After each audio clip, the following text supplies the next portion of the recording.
How much are the bank of mum and dad paying? Let's have a look. Hello everyone, Florian here and welcome to another episode of HeiseSays. Grab your stein of coffee because I want to look at this article because it's discussing the bank of mum and dad.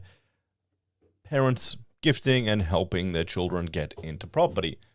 Can't blame them, particularly if the parents have made a whole lot of money on property by doing nothing, getting lucky, and you want to help your kids out. But the issue is this is going to cause more of a divide here in Australia. I think we're turning more into Europe, where it's going to be harder for people to get into property if they don't have that family backing. We're no longer the country where you can immigrate to and change your whole story, or at least not as easy as it was in the past. Now, before we go through this, we also have to remember the media loves playing up the bank of mum and dad, but, the Productivity Commission believes that the bank of mum and dad is overstated, and this is from 2021.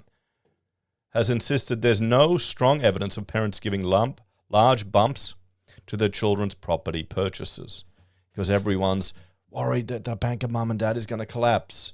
Average recipients for gifts were around 20 years of age at the beginning of their career, yet to start a family or purchase a home, and they tended to receive around $8,000. So let's have a look at this one. So more and more Aussies are turning to the bank of mum and dad to buy their first home. Well, that's what the author's written here, but is there evidence? We're just seeing the Productivity Commission hasn't found the evidence. With parents willing to fork out a staggering amount to give their kids a leg up. Parents with children aged under 12 are planning to gift their kids $33,000 on average. A Finder result. Okay, so a Finder survey saying, we plan to give our children this much money. We're so generous and kind. Yeah, come on. Wait till reality hits. Life happens.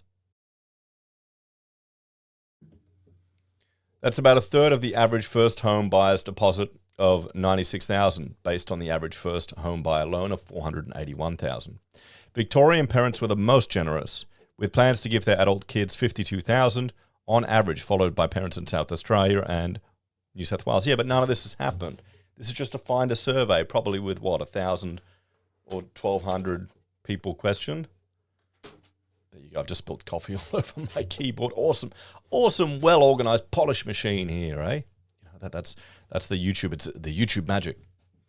Anyway, Queenslanders were forking out $36,000. West Australian parents said they would gift $31,000. But not everyone is prepared to splash out. About half of parents, 51%, said they would give their children $1,000 or less.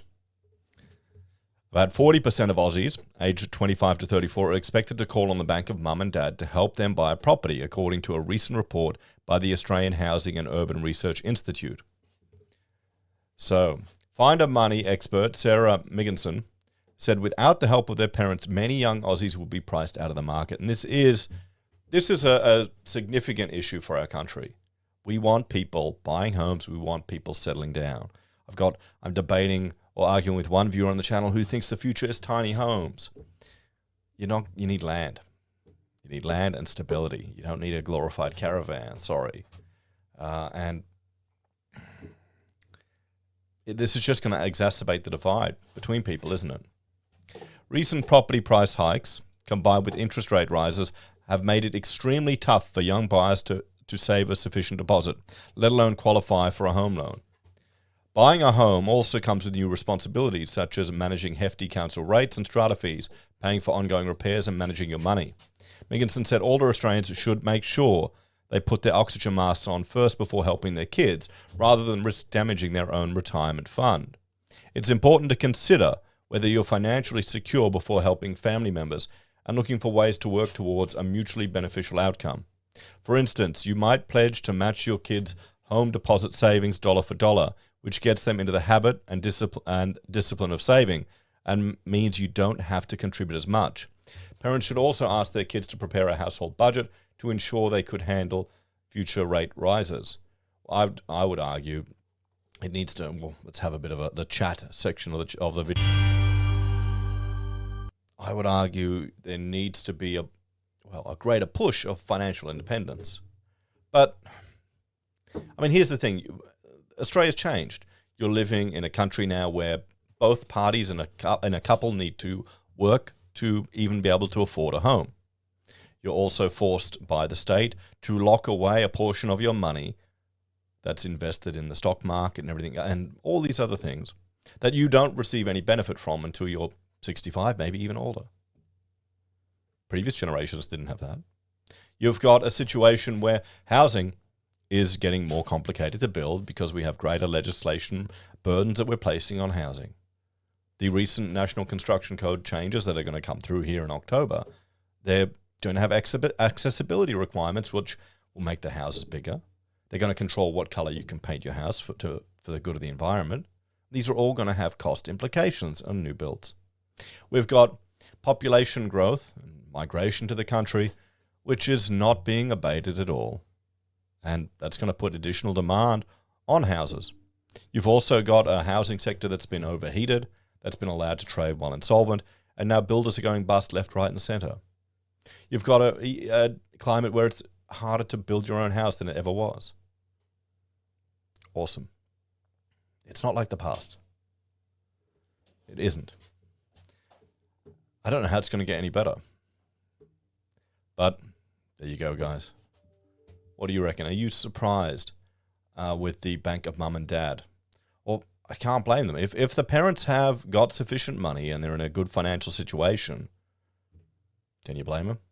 I would rather the policy where people can use their super and then reinvest it back in if they ever sell to get into a house. We want Australians owning houses. We want Australians with a block of land. We want Australians planting roots in the soil in this country so they're invested in it, so they start families, so we have population growth.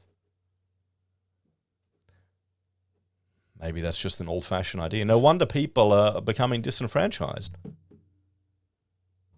People are not starting families anymore. Our birth rate isn't getting at the highest. It isn't getting up to where it was. Anyway, guys, you tell me. You tell me. As always, check out HeiseBim or Heise Does if you want to see other content I create. And if you're a fan of the channel and want to support us, you can on YouTube or Patreon. Use our referral links, buy our pocket squares, or call me if you need an architect. As always, guys, have a great day, and I'll see you in the next episode of HeiseSays.